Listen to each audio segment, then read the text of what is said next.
அனைவருக்கும் இனிய காலை வணக்கம். நான் டாக்டர் சுரேஷ் கண்ணா, வைத்திய அதிகாரி, சுகாதார மேம்பாட்டு பணி. இம்மாதம் செப்டம்பர் மாதம் சிறுவர்களில் ஏற்படும் புற்றுநோய் விழிப்புணர்வு மாதமாகும்.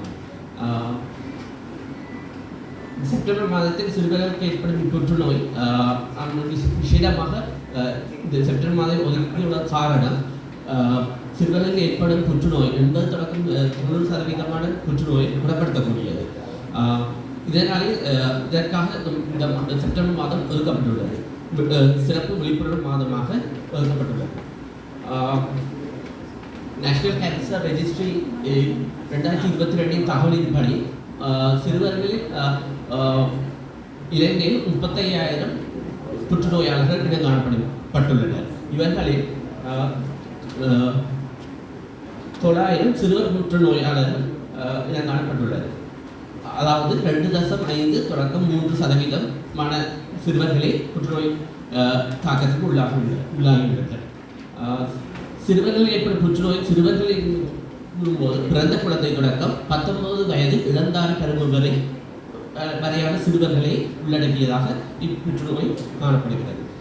பொதுவான புற்றுநோயாக இரத்தத்தில் ஏற்படும் புற்றுநோய், அதாவது லியூகேமியா, லிம்போமா போன்ற புற்றுநோய்கள் மற்றும் மூளையில் ஏற்படும் புற்றுநோய், ரெட்டினோபிளாஸ்டோமா என்று சொல்வார்கள், அதில் மூளையில் ஏற்படும் புற்றுநோய்கள் மற்றும் எண்டுமச்சை மற்றும் புற்றுநோய்கள் என்பவை பொதுவான சிறுவர்களில் ஏற்படும் புற்றுநோய்.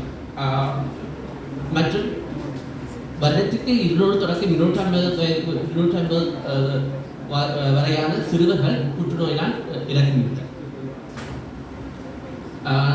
நாங்கள் இந்த புற்றுநோயை இந்த விழிப்புணர்வு மாதத்தில் நோய் அறிகுறிகளை கண்டறிவதன் மூலம் அவர்களுக்கு ஆரம்ப நிலையிலே சிகிச்சை பெற்றுக்கொள்வதன் மூலம் அவர்களை குணப்படுத்தக்கூடியதாக இருக்கும். ஸோ அறிகுறிகளை பார்க்கும்போது தீவிரமான களைப்பு மற்றும் சோம்பல் தன்மை போன்றன ஏற்படலாம்.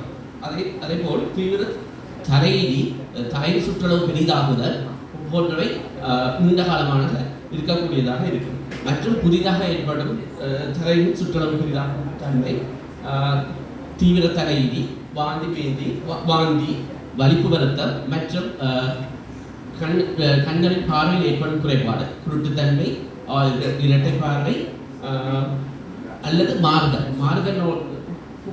வகையான அறிகுறிகளோ மூளை புற்றுநோய்க்கான அறிகுறிகளாக இருக்கலாம். இரத்த புற்றுநோய்களுக்கு நீண்ட காலமான களைப்பு, சோர்வுத்தன்மை, உடம்பில் ஏற்படும் புள்ளிகள், ரேஷ் வகையான அறிகுறிகள் இரத்தத்தில் ஏற்படும் புற்றுநோய்க்கான அறிகுறிகளாக இருக்கலாம். மற்றும் இளந்தாரி பருவத்தில் கூடுதலாக எண்டு மற்றும் நச்சை சம்பந்தமான புற்றுநோய்கள் ஏற்படலாம். அவர்களுக்கு காலில் ஏற்படும் நீண்ட காலமான நோய், வீக்கம் மற்றும் மூட்டுகளில் வலி போன்றவை ஏற்படலாம். இவை சாதாரணமான ஒரு விளையாடும் போது விழும் சந்தர்ப்பத்தில் அவர்களுக்கு முட்டு நோய் ஏற்பட்டு அது நீண்ட காலமாக தொடரக்கூடியதாக இருக்கும். வகையான சந்தர்ப்பங்களில் நாங்கள் புற்றுநோய் பற்றிய கவனம் செலுத்தப்படுதல் வேண்டும். முக்கிய செய்தியாக விழிப்புணர்வு மாதத்தில் புற்றுநோயை இளம் பருவத்தில்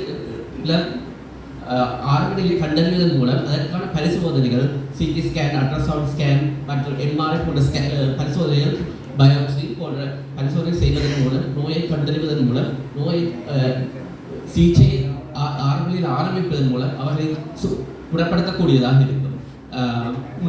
அவர்களை முற்றாக குணப்படுத்த முடியும். மற்றும் சிறுவர்கள், புற்றுநோயினால் பாதிக்கப்பட்ட சிறுவர்கள் அவர்கள் பெற்றோர்கள் மனநிலையை மேம்படுத்தும் மூலமாகவும் மற்றும் அவர்களை போஷணில் கவனம் செலுத்துதல் முக்கியமான விடயம்.